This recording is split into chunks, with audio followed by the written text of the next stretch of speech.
Warganet Indonesia dibuat geram oleh sebuah grup Facebook bernama Fantasi Sedarah dengan ribuan anggota.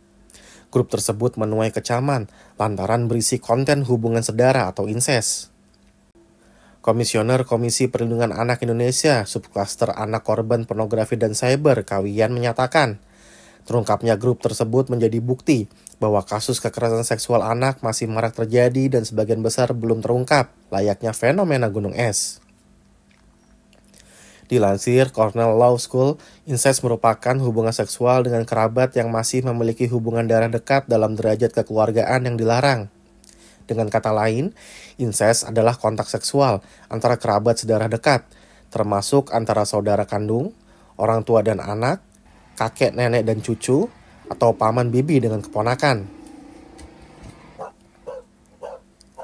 Hubungan seksual antara dua anggota keluarga dekat yang menghasilkan kehamilan memiliki konsekuensi besar bagi bayi yang dilahirkan. Dalam hal ini, incest sangat merugikan dalam berbagai aspek, termasuk secara genetik. Saat dua orang yang memiliki hubungan darah berhubungan seks hingga menyebabkan kehamilan, risiko gangguan genetik resesif meningkat. Hal ini bisa terjadi karena cara pewarisan gen dari orang tua ke anak. Anak menerima satu salinan gen dari masing-masing orang tua. Umumnya, gen yang berperan dalam pembentukan sistem kekebalan tubuh diwariskan dari kedua orang tua, dengan materi genetik berbahaya tertutupi oleh gen dominan. Hasilnya adalah individu yang tampak sehat, namun membawa kesalahan genetik resesif.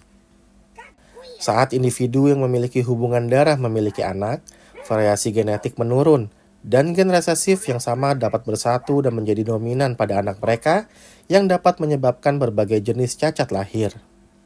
Dikutip dari CPTSD Foundation, berikut ini beberapa cacat lahir yang berpotensi disebabkan oleh incest.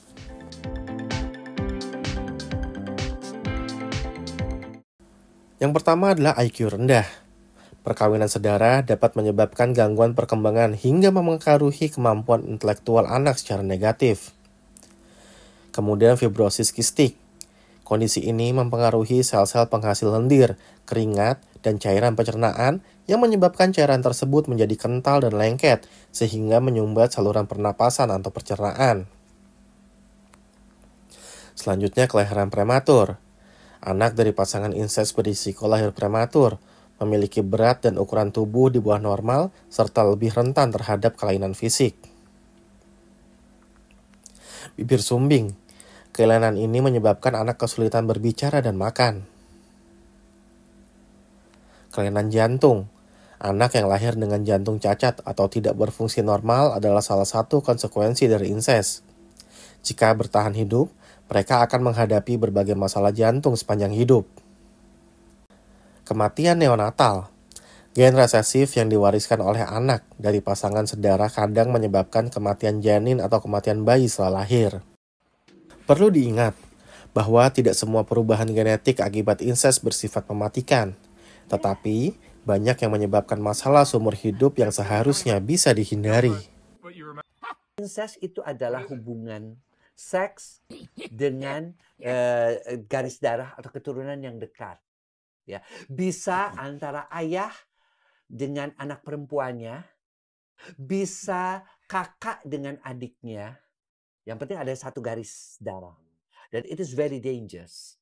Karena kalau sampai terjadi kehamilan, maka yang dihasilkan itu adalah anak-anak dalam tanda kutip cacat secara genetik. Udah pasti? Udah pasti. 50%, 52%.